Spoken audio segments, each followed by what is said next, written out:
বিশেষ করে যে বিশেষ পরিস্থিতি সৃষ্টি হয়েছে দেশে গত বছরের সেই জুলাই আন্দোলনের পর থেকে যে অবস্থার সৃষ্টি হয়েছে আপনারা দেখেছেন, সেই দিক থেকে তো অবশ্যই চ্যালেঞ্জ তো আছে আইন শৃঙ্খলার। তারপরও আমি বলবো আইন শৃঙ্খলা পরিস্থিতি সেই গত বছরের 24 জুলাই আন্দোলনের পরে, মানে অগাস্টের 5 অগাস্টের পরে তো অনেক উন্নতি হয়েছে না, অনেক উন্নতি। শান্তিতে তো ঘুমাইতে পারতেছে। আমাদের পুলিশ ভাইয়েরা হয়তো ঘুমান না কিন্তু রাত্রে, কিন্তু আমরা তো ঘুমাতে পারছি।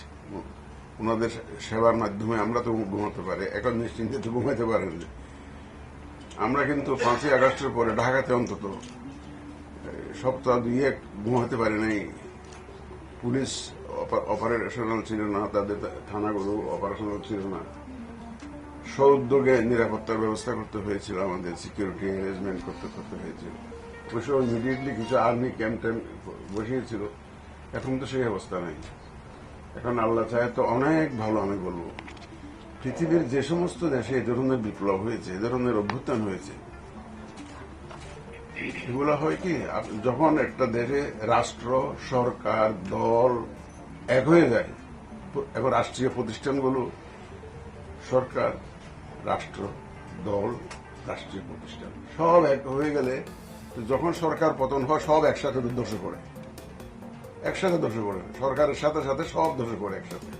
আমাদের সে ধরনের একটা অবস্থার সৃষ্টি হয়েছে।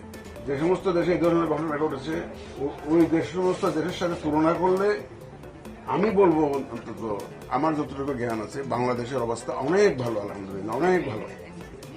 আমরা ওই সমস্ত দেশের পর্যায়ে যাইনি। আমরা আল্লাহর রহমতে অনেক ভালো আছি এবং আইন শৃঙ্খলা পরিস্থিতি অনেক ভালো হয়েছে।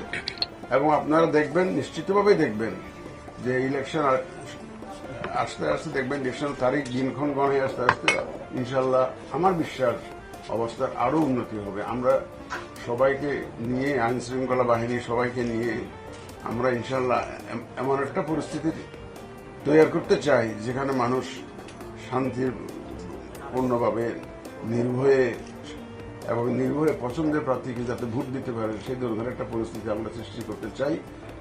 তো এখানে কিন্তু আপনাদের ভূমিকাতে একটা মুখ্য ভূমিকা রাখতে হবে। আপনাদের মানুষকে সচেতন করতে হবে। মানুষের উপরে আর কোনো কিছু নেই, দেশের জনগণের উপরে আর কোনো ক্ষমতা নেই। এই জনগণ এক হয়েছিল বলে আজকে আমরা মুক্ত হতে পেরেছি সবকিছু থেকে। সুতরাং মানুষ যখন ভোট দিতে চাইবে, মানুষ যখন শান্তি চাইবে, সবাই মিলে যখন শান্তি চাইবে, 71-এ যুদ্ধ করেছে না সবাই একসাথে, সবাই চাইবে এই যে মানুষকে ইনভলভ করার যে কাজটা, মানুষকে উদ্বুদ্ধ করানোর যে কাজটা, এখানে কিন্তু আমাদের সাংবাদিক ভাইদের একটা বিশাল ভূমিকা আছে।